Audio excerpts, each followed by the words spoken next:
This video is going to be a tutorial to make a plush teddy bear, and it is intended to teach you some basic sewing and construction skills. So these are the steps that we're going to go in. This tutorial is not meant to be watched all at once. It's meant to be broken into different sections along the way so you can follow along. The basic materials that we're going to need for this are our pattern, one color of felt for the bear's belly, a different color of felt for the bear's body, and we need 2 pieces. We need some scissors, fabric scissors are great, some pins, 3 different colors of embroidery thread, one for the construction, one for the eyes, and one for the nose. Now it's time to cut our pattern pieces. So I've cut the paper pattern out, and I want my belly to be pink, so I've laid it out in the corner of the piece of felt so that I am not wasting a lot of the felt. And I'm also going to pin my pattern piece down so that it doesn't wiggle when I'm trying to cut it out. I'm going to trace around the shape in Sharpie, and then I'm going to cut on my Sharpie line. That will make it easier when I go to cut. So I'm actually going to go ahead and take that pin off so it will make it easier to maneuver when I am cutting. I like to make sure that I use fabric scissors because those are nice and sharp if they're only used for fabric. And I also like to cut that shape a little bit smaller before I go around and cut the oval, so it's a little less cumbersome to work with.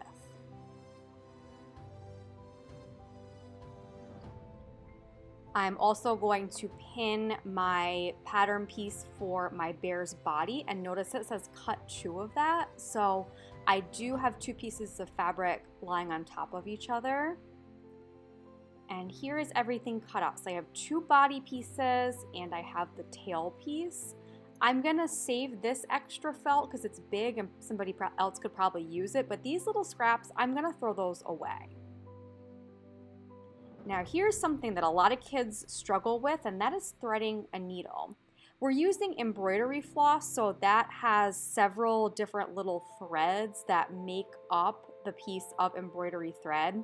So what you want to do is you want to pinch all those little pieces together and kind of wiggle it through the eye of the needle, and then sort of pull them through. So you want to make sure that they're all going through the eye of the needle. If you work with a needle that has a bigger eye, sometimes that makes it easier.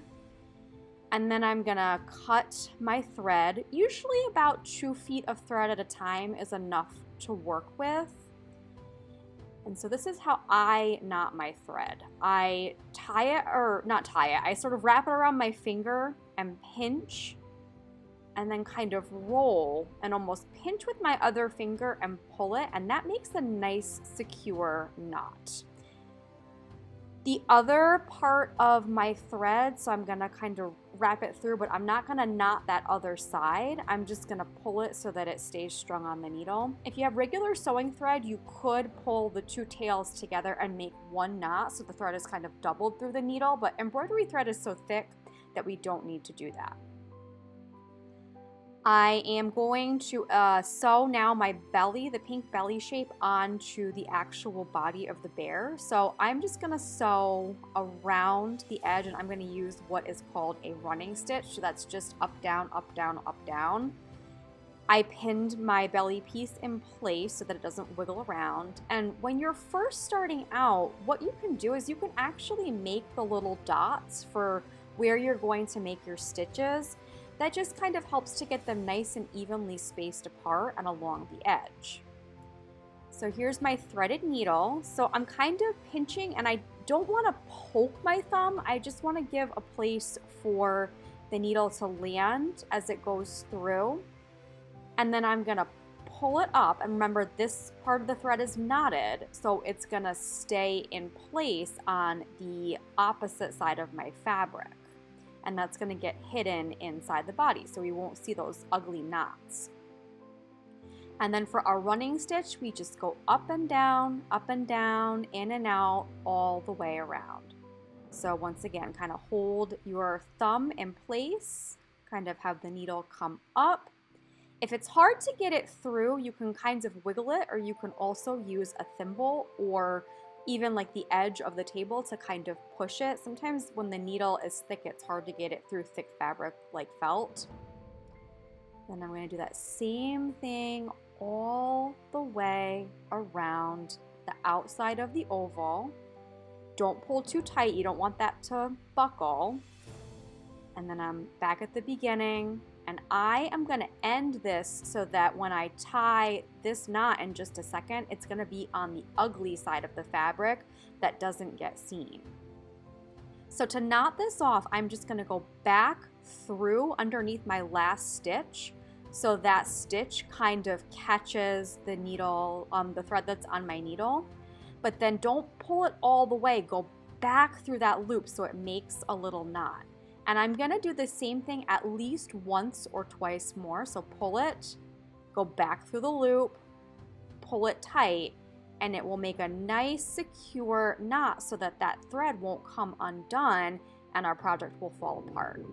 We're going to trim this edge, but don't trim too close because I don't want it to come undone. Leave a little inch or so of excess. There's the tummy. And we're ready to do the tail. So this is a new stitch called the whip stitch. So again, I pinned my tail. This is on the other side of the bear, so it's not the piece that has the belly. And I'm just going to sew across the top so that the tail is kind of floppy and it can wiggle around. So I've knotted another needle. And what I'm going to do now is, so the whip stitch kind of goes along the edge, and I almost think of it like a spiral notebook. It's kind of going around in spirals. You could use a whip stitch for this, or a running stitch rather, instead of a whip stitch for this, but I'm trying to show you different stitches in this tutorial. So this is called the whip stitch. So what you're doing is you're kind of going around in a circle with your needle and thread and then coming back through. So we're kind of going along that edge of the tail where it meets the body and then coming up. So down the edge, around, and back up. And then we're gonna try to end it and on the back side and do our knot the same way pretty much as we did before. So push it through to the back. Trying to keep those stitches nice and neat and even. You can kind of see that there. And then to make our knot, we go through our back through our last stitch, pull it but not all the way, leave a little loop, and then send your needle back through that loop, pull it to make a knot, and do that same thing once or twice more so that the knot is nice and secure. And then you can trim the excess, but remember, leave a little bit of an inch or so of thread so that it doesn't come untied. Now it's time to learn the blanket stitch. This is what we're going to do around the edge of the bear's body. This is a really nice stitch because it looks nice and aesthetic, but it's also really secure. So I have my back body piece and my front body piece together, and I'm gonna stitch up around the entire circumference of the bear's body.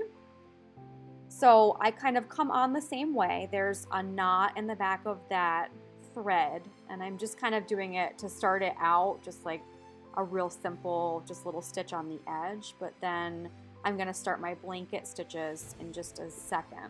So with the blanket stitch, you are going to always come from the same side. So I'm going to come from the back side and come up.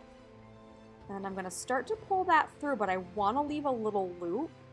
And I'm going to go back through that loop to make the blanket stitch. So send your needle back through that loop and pull it. And then you can see it kind of seals the edge, but it also makes a nice little stitch that goes into the body of the fabric, so it's nice and strong. So once again, I've come from the bottom, come up, I'm pulling and going back through the loop. So you're gonna see a little part of the thread that kind of runs along the side, but then all these little stitches that kind of go into the body as well. And one thing I want you to try to do, it comes easier with practice, but what I want you to try to do is make your stitches evenly spaced apart and also about even in height. It's a handmade item. It's not going to be perfect, but if we try to do those things and keep it nice and consistent, it looks neat and it looks intentional. So I'm going to just keep repeating that all the way around the edge of my bear's body. So here's a little time lapse of this. This part takes the longest because there's the most area to cover here. So this took some time. Now when you get to the part where there's about a few inches of thread left on your needle, but you don't have enough to keep going, all you're simply going to do is make a little knot. So kind of like we did before, where you sort of end off your knot, go back through and go through the loop. But then instead of trimming it, this time what I'm going to do so it's hidden is I'm going to send it back into the body of the bear and kind of out again in an inconspicuous place so that we don't see the little tails in our work. So I'm going to trim that off, and I can trim close to the edge this time because there's a little bit of extra left on the inside, remember? Then I'm just going to thread my needle with some more thread and keep going back around. So once you've gone back around, but you've left a little spot, you're gonna grab your stuffing and you're gonna start to push it inside the body of the bear. So you can use something like the back edge of a paintbrush to kind of get the stuffing into the little limbs and things like that. So it's up to you how firm you want to stuff your bear. Just like Build-A-Bear Workshop, you can make it floppy or you can make it stiff. And then we're just going to simply finish off our blanket stitch to close up the hole after we're done stuffing. For the last part, we're going to bring our creature to life and add some facial features. So I'm going to use some basic embroidery techniques to do an eyes and nose. So I've chosen pink for my nose, and I actually did not knot the thread this time. What I'm going to do is I'm going to pull it through but leave a little bit of an excess, and again, there's no knot on this. So once I'm done stitching, I'm going to hide that in the body because I don't want to see knots all over my bear's face. So I'll show you how to do that when we end off. But first, what I'm kind of doing is just to make the little shape of the nose, I'm just kind of going around, and it's going to give me kind of like a little straight nose. You could do different shapes of it too. It's fine. Then to end this off, what I'm doing is I'm kind of going back into where I started and pulling the thread out in an inconspicuous spot. And I'm going to do the same thing on that extra part of the thread that I started with. And then it's just going to hide the extra strings inside of the bear's body so we don't have to look at little knots.